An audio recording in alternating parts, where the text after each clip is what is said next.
very much for consenting to be in the Oral History Project. Thank you for asking. Yeah, well, you were one of the inspirations for this project. Okay. Because you have told me many stories and I was fascinated. And then I noticed other people told stories, but you're probably the champion storyteller. And so I thought, I think there are a lot of stories here that people want to tell, and I think that we'll learn an awful lot about, you know, why people go to church, what does a thriving church community look like? No, it was mostly that I wanted to talk a little bit about how to get new people engaged in the church. Pretty special. Mm-hmm. Sacred ground everywhere we look. Mm-hmm. Windows, we have people in the columbarium, we have memorials all over the place, so it always has been and still is a very special place for me. And I became an instant part of that history. Right. Been here ever since. Wow. Haven't regretted a day of it. No, neither have I. Time we joined St. John's, my mother passed away, Wow. and I remember sharing that with people, and it was, you know, it was a very comforting situation here, and Mary Ann was very generous and comforting. Mm-hmm. You know, she showed up at the hospice without being asked, without even Wow. knowing my mother. You know, Wow. more for Carol and me than for everybody else, Wow. and things like that really meant a lot to us. Right. So nobody knew that we were in the adoption process, and so the first Sunday we arrived with Chris with us. At the piece, Todd came all the way. We were, of course, sitting in the back row because that's what newcomers do. Yeah. And Todd came all the way back, and he said, "Come to the front." And there's a blessing of an adopted child in the Book of Common Prayer. Mm-hmm. And so he blessed the child that day. Wow. It's fabulous. Even though we had changes in rectors,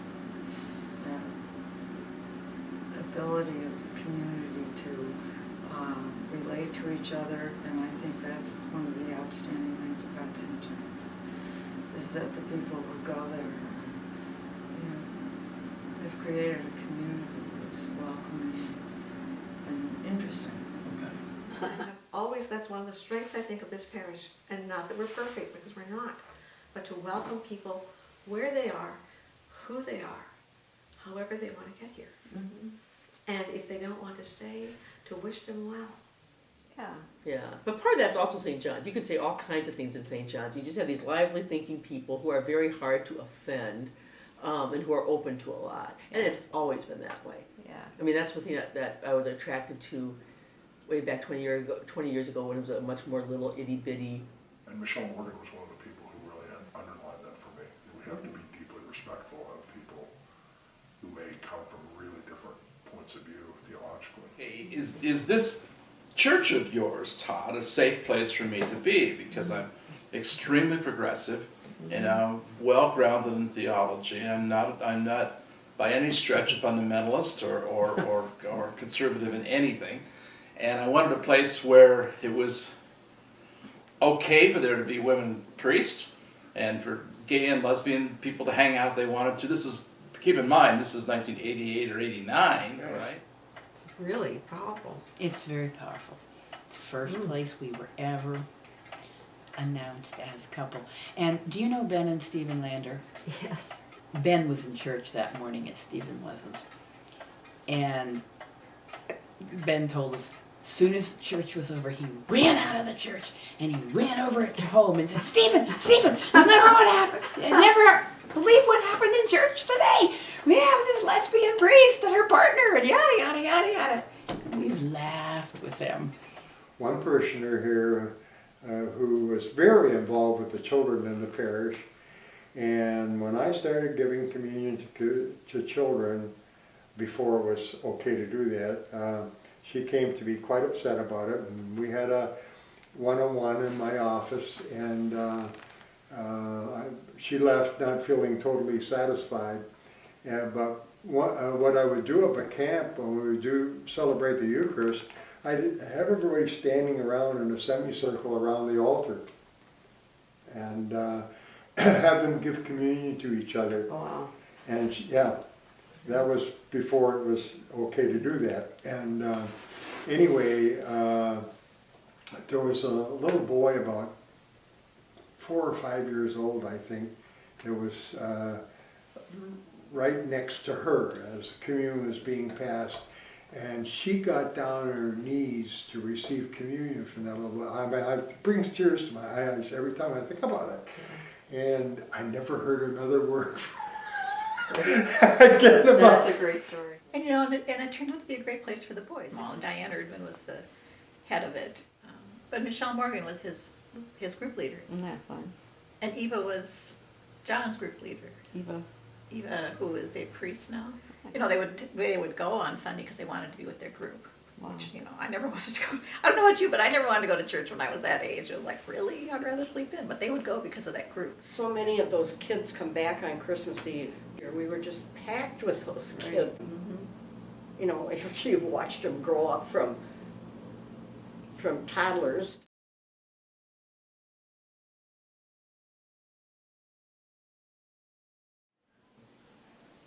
I've just never felt more comfortable anyplace else.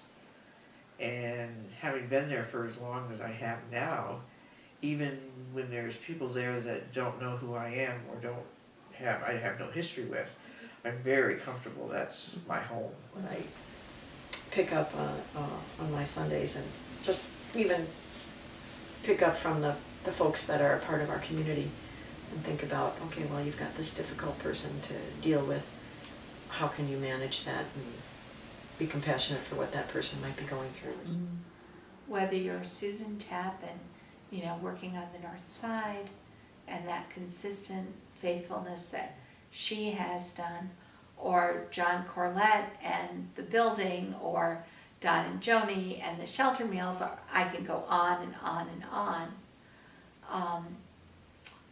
But one of the major places that we get fed is here at St. John's. Mm-hmm. Get fed and then we can go out, you mean? Exactly. But it was the first community to which I'd ever belonged that accepted me and my gifts just as I was. The fact that because I have been a lifelong member of a single parish, that I feel like there's a huge wealth in that's been a very, very important part of who I am and how I am. Mm-hmm. So let me ask you another question. Yeah. What keeps you at St. John's? You know, it feeds my soul, I guess. The Holy Week liturgy, and everybody is walking down the aisle to do something at the altar. I don't know, maybe the ashes or something on Ash Wednesday, and there's a bat that shows up, and he's flying over the people are lined up in the center aisle coming down, and he's hovering over these people, and we're saying maybe it's the Holy Spirit.